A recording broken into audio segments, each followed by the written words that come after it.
Sa iba pa mga balita, bagyang bumilis ang antas ng inflation sa Pilipinas base sa naging pagtatala ng Philippine Statistics Authority. Ayon sa PSA, bumilis sa 3.9% ang antas ng inflation sa Pilipinas noong May 2024. Narito si Criza Lopez para sa detalye ng balita. Patuloy ang mabilis na paggalaw ng antas ng inflation sa Pilipinas base sa pagtatala ng Philippine Statistics Authority. Base sa ulat ni National Statistician and PSA Chief Claire Dennis Mapa na bumilis sa 3.9% ang antas ng inflation sa Pilipinas noong May 2024. Bunsod ito ng mabilis na pagtaas ng presyo ng housing, water, electricity, gas and other fuels, partikular na rito ang presyo ng kuryente at LPG noong Mayo.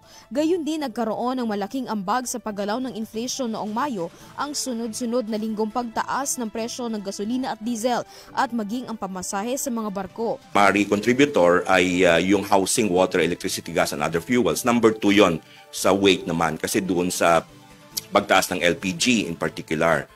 And then yung transport, no? Kasi tumaas yung inflation para doon sa diesel and gasoline. Samantala, patuloy naman ang pagbaba ng bigas kung saan dalawang magkasunod na buwan na ang naitatalang may pagbaba. May decline siya. Can you go back to the price? May decline siya na maliit.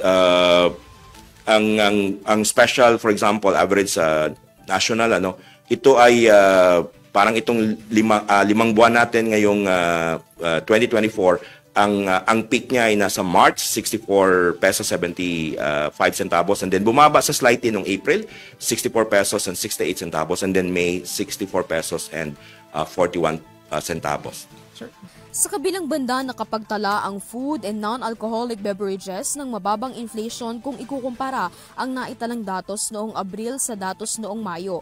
Sa labas ng Metro Manila, nananatili sa 4.1% ang inflation kagaya noong Abril. Unang dahilan ng pagtaas ang presyo ng cereals and cereal products, karne at maging ang mga ready-made food and other food products. Bangsamoro Autonomous Region in Muslim Mindanao o BARM ang may pinakamataas na inflation sa labas ng NCR para sa buwan ng Mayo. Pinakamababa ang Region 1 o Ilocos Region. Sa 16 na rehiyon na binabantayan ng PSA, 5 ang nagtala ng mabilis na paggalaw sa inflation at 8 ang nagtala ng mababang inflation rate, habang 3 ang hindi na iba ang antas ng inflation.